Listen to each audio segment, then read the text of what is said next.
Hi hello welcome to ప్రియాంకి. ఈరోజు ఒక టేస్టీ అండ్ హెల్దీ లడ్డూ రెసిపీని చూపించబోతున్నానండి.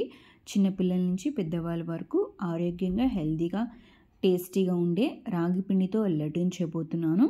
సో ఆలస్యం చేయకుండా టేస్టీగా హెల్దీ అయిన రాగి పిండితో లడ్డూని ఎలా ప్రిపేర్ చేసేసుకోవాలో మనం ఇప్పుడు చూసేద్దాం.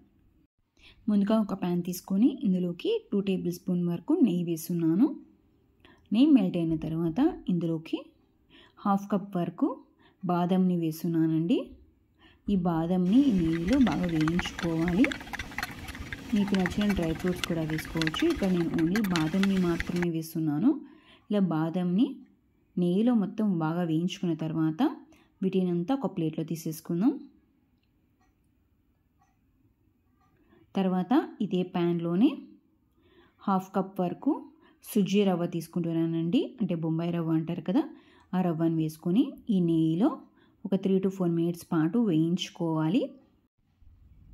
మామూలుగా లడ్డు అనేది ఓన్లీ రాగి పిండితోనే చేస్తూ ఉంటారు. అలా కాకుండా మరి కొంచెం టేస్టీగా ఉండడానికి ఇక్కడైనా 1/2 కప్ వరకు రవ్వను వేసుకొని ఈ నెయ్యిలో బాగా వేయించుకున్నానండి. ఈ రవ్వ మొత్తం వేయించుకున్న తర్వాత ఇందులోకి 1 కప్పు వరకు రాగి పిండి వేస్తున్నాను. మీరు ఇంట్లో ప్రిపేర్ చేసి పెట్టుకున్న రాగుల్ని గ్రైండ్ చేసుకొని అయినా ఈ రాగి పిండినైనా తీసుకోవచ్చు. లేకపోతే బయట అవైలబుల్గా ఉంటుంది కదా రాగి పిండి, సో వాటితోనైనా ఈ లడ్డూని ప్రిపేర్ చేసేసుకోవచ్చు. ఇలా రాగి పిండిని కూడా వేసుకొని వీటిని కూడా లో ఫ్లేమ్లో వేయించుకోవాలండి. ఇలా వేయించుకున్న తర్వాత ఇందులోకి ఇలాచీ పౌడర్ వేస్తున్నాను. ఇలాచీ పౌడర్ కూడా వేసుకొని ఈ రాగి పిండిని పచ్చి వాసన రాకోకుండా లో ఫ్లేమ్లో వేయించుకోవాలి. ఈ రవ్వని అలాగే రాగి పిండిని లో ఫ్లేమ్లో వేయించుకోవాలండి. ఇలా వేయించుకుంటేనే మనకు లడ్డు అనేది టేస్టీగా ఉంటుంది. లేకపోతే మనకు లడ్డు అనేది అంత పర్ఫెక్ట్గా రాదండి. ఇలా వేయించుకున్న తర్వాత స్టవ్ ఆఫ్ చేసుకొని వీటిని పూర్తిగా చల్లారనివ్వాలి. తర్వాత ఇదే ప్యాన్లోనే 2 టేబుల్ స్పూన్ వరకు తెల్ల నువ్వుల్ని వేసుకుంటున్నాను. ఈ నువ్వుల్ని కూడా ఒక 2 మినిట్స్ పాటు లో ఫ్లేమ్లో వేయించుకోవాలి. ఎక్కువ వేయించాల్సిన అవసరం లేదండి, ఎందుకంటే ప్యాన్ అనేది వేడిగానే ఉంటుంది కాబట్టి ఈ నువ్వులు అనేది తొందరగానే వేగిపోతాయి. జస్ట్ ఒక 2 మినిట్స్ పాటు వేయించుకున్న తర్వాత వీటిని కూడా ఒక ప్లేట్లో తీసేసుకుందాం. ఒక ప్లేట్లో చూసారు కదండి, ఈ రవ్వ మనం వేయించుకున్నాం కదా, ఈ రవ్వ పూర్తిగా చల్లారనివ్వాలి. ఈ పిండి చల్లారేలోపు ఒక మిక్సీ జార్లోకి మనం ముందుగా వేయించి పెట్టుకున్నాం కదా బాదంని, ఆ బాదంని వేసుకొని గ్రైండ్ చేసేసుకోవాలి. మీకు నచ్చిన డ్రై ఫ్రూట్స్ కూడా వేసుకొని గ్రైండ్ చేసుకోవచ్చు. మీకు నచ్చిన డ్రై ఫ్రూట్స్ని నేతిలో వేయించుకొని గ్రైండ్ చేసేసుకోవాలి. ఇక్కడ నేను ఓన్లీ బాదంని మాత్రమే గ్రైండ్ చేసుకున్నాను. ఈ బాదంని పూర్తిగా గ్రైండ్ చేయకోకుండా ఇలా కొంచెం కచ్చాపచ్చగా గ్రైండ్ చేసేసుకోవాలండి. మామూలుగా ఫైన్ పౌడర్లా కాకోకుండా ఇలా కొంచెం బరకగా ఉన్నట్టుగానే గ్రైండ్ చేసేసుకోవాలి. ఇలా గ్రైండ్ చేసుకున్న తర్వాత వీటిని అంతా ఒక ప్లేట్లో తీసేసుకుందాం. తర్వాత ఇదే మిక్సీ జార్లో పూర్తిగా చల్లారనివ్వాలండి ఈ పిండి అనేది, రాగి పిండి.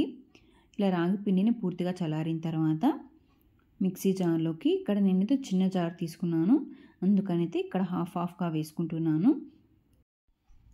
ఈ పిండిని మిక్సీ జార్లో వేసుకున్న తర్వాత ఇందులోకి 3/4 కప్ వరకు బెల్లంని వేసుకుంటున్నానండి.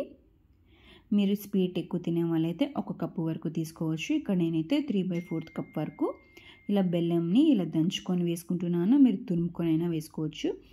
ఇలా వేసుకొని ఇలా గ్రైండ్ చేసేసుకోవాలి. గ్రైండ్ చేసిన తర్వాత చూసారు కదండి, ఇలా ఫైన్ పౌడర్లా గ్రైండ్ చేసేసుకోవాలి. ఇలా గ్రైండ్ చేసుకున్న తర్వాత రిమైనింగ్ రాగి పిండిని కూడా వేసేసుకొని మరొకసారి గ్రైండ్ చేసుకుంటున్నాను. అలాగే ఇందులోకి మిగిలిన బెల్లం ఉంటుంది కదా, ఆ బెల్లంని కూడా వేసేసుకొని ఫైన్ పౌడర్లా గ్రైండ్ చేసేసుకుంటున్నానండి. ఈ లడ్డూనే కాకుండా మన ఛానల్లో రాగి పిండితో కజ్జికాయలు, అలా రాగి పిండితో దోశలు కూడా ఎలా ప్రిపేర్ చేసుకోవాలనేది ఆల్రెడీ మన వీడియోస్ ఒకసారి ఉన్నాయండి. మీకు కావాలంటే డిస్క్రిప్షన్ బాక్స్లో లింక్ ఇస్తాను, ఒకసారి చెక్ చేయండి.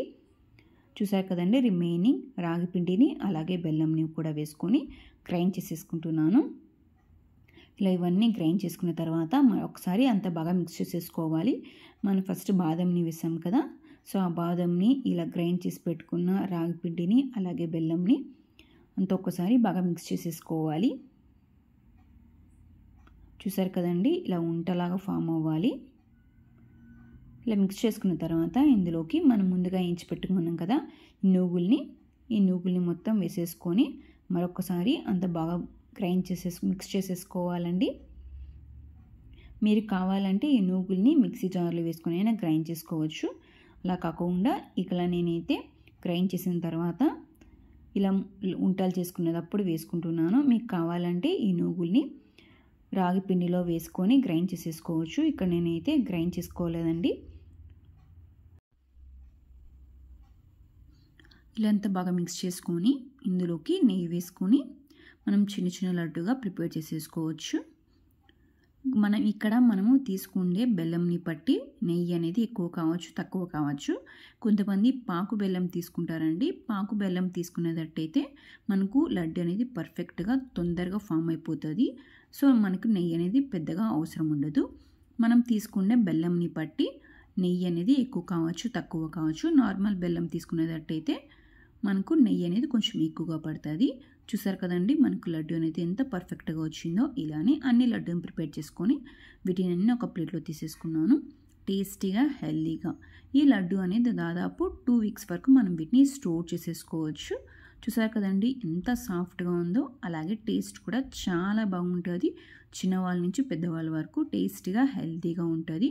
చూసారు కదండి రాగి పిండితో లడ్డు అనేది ఎలా ప్రిపేర్ చేసుకోవచ్చో. ఇంకెందుకు ఆలస్యం, లైక్ చేయండి, షేర్ చేయండి, కామెంట్ చేయండి.